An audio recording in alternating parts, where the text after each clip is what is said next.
Welcome back to ISHIZU Chaos. Now, even if you haven't seen the deck profile I did a couple weeks ago on this deck, you've probably heard of it or at least encountered it in Master Duel.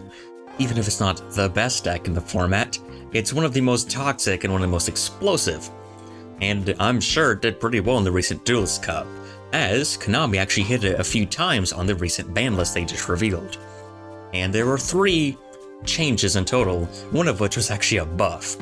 They limited Herald of Orange Light, semi-limited Necroface, and semi-limited Dragonhawk.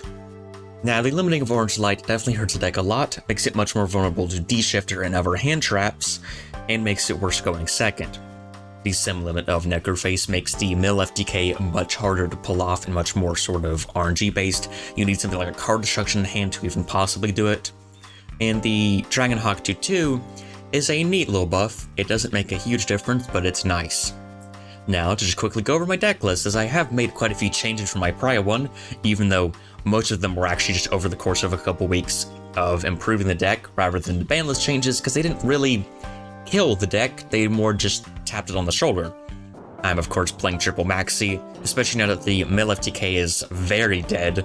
There's no reason not to play Maxi. I am playing quite a few of the Nemesis now, as there's plenty of deck space now, without something like Herald of Orange Light. And the Nemesis engine is great. It lets you search out Protoss, which can just win duels on its own, one of the strongest cards ever printed.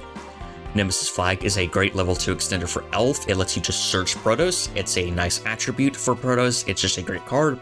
Nemesis Corridor lets you recycle banished cards like Flag, but it also grabs a banished Protoss.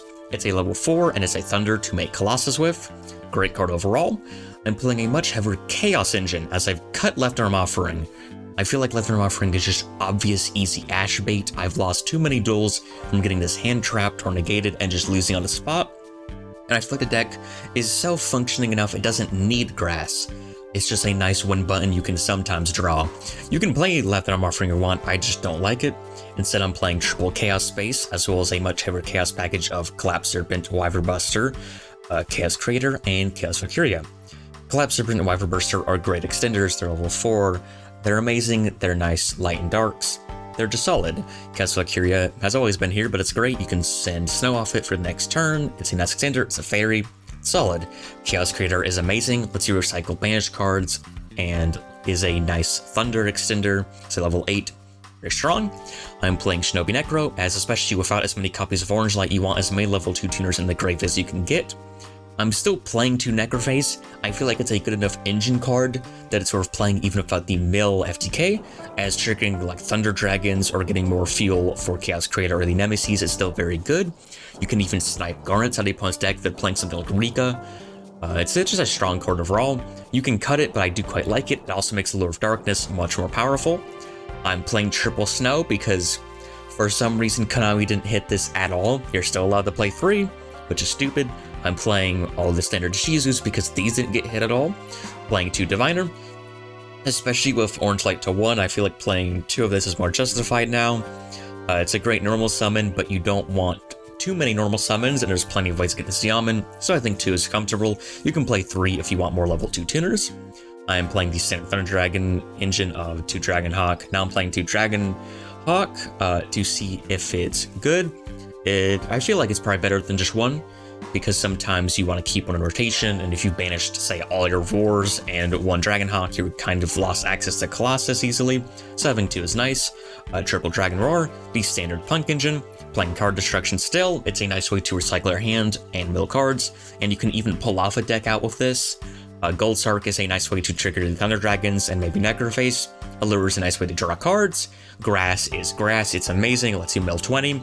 Chaos Space is a very strong card, lets you search your Chaos Extenders, lets you discard, lets you draw. Foolish Burial is an amazing card, just dump anything to the grave.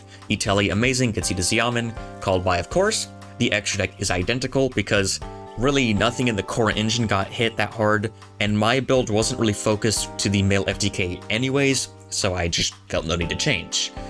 As you can see, the deck is pretty much the same. Change just like the heavier Chaos engine and the Nemesis was more of a personal change for preference after playing the deck rather than a response to the ban list hit. If you really want to, keep your fairies up and replace Herald of Orange Light, you can optionally play something like Herald of Green Light, It's not great, but it's a spell negation. You know, if you hate Imperm or Evenly, maybe Purple Light. I just feel like even Orange Light is pushing it sometimes. And so I'm just running it and then more Engine to make up for the lack of interaction on the opponent's turn. And now, let's just quickly go into a quick replay so you can see the deck still pretty much plays the same, as you can see the Nemesis Engine in action. Now this hand is a hand of Keldo, Maxi, Xiamen, Nemesis Flag, and Called By, and this is a fantastic hand, and you'll see this deck can still be extremely explosive even if a couple hits. You start off, we'll go for the normal things of just normal summoning Xiamen for the P.U.N.K line, so we can go into Chaos Ruler and then go into Zombie Vampire, discarding Keldo, going ahead and executing 5, trigger Xiamen. Here, one thing you'll see is I do not add the Diviner Herald to hand. That's because I want to make sure I have a level 2 tuner in the graveyard to reborn later on so I can make Baronne. If Diviner is in my hand, it would just be stuck there and I couldn't do anything with it. Then I go ahead and just mill more. I make Zombie Vampire, mill more, go ahead and summon Dragon Dark so I can search into Dragon Roar and grab Dragon Hawk. Now the reason why I didn't grab my second Dragon Hawk is because I wanted more Thunders in the grave to keep Colossus protection on and have more Darks in the graveyard. I go ahead and summon back Chaos Ruler, then I discard Dragon Hawk, make Colossus, trigger Cross Street to reborn, make Baronne, trigger Chaos Space to recycle. Then here you see me go ahead and summon Nemesis Flag, and go ahead and trigger its effect to search Protoss, which I can go ahead and then summon after making Elf, trigger Chaos Valkyrie to send Snow, so I can add it for the opponent's turn. I use Protoss to call Dark, and Protoss protects itself, and then I can go ahead and banish Thunder, protect Colossus, in this case Corridor, as I want to leave the Thunder Dragons in the grave for the opponent's turn to trigger their effects on that turn. Then I go ahead and set the 2 Called Bys, and end my turn. So what does this end board do? Well, we have the Dark Lock with Protoss, which is great. We have a Search Lock with Colossus, and both of these have Destruction Protection and Turret Protection from Elf, so they're basically Dragoons. Baronne is a nice Omni Negate. We have double Called By for stopping any kind of graveyard shenanigans, and to make sure the graveyard is really shut off, we have both ISHIZU Shufflers. We have Snow to multiple times a turn flip a card face down. And we also have Elf, which can reborn Diviner of the Herald, which can go ahead and send from outside of the grave the Entis to pop a card. And we have Maxi. There really aren't many hands or decks at all in Yu-Gi-Oh! That can possibly beat this end board. And so you can see, even without triple Orange Light, this deck can still get up to its old things. So in conclusion, Konami banned Snow already. This card should not be legal. It's the worst card design I've ever seen since Maxi. Thank you for making it this far into the video. If you liked it and want to see more in the future, please feel free to subscribe or leave any feedback you have in the comment section below.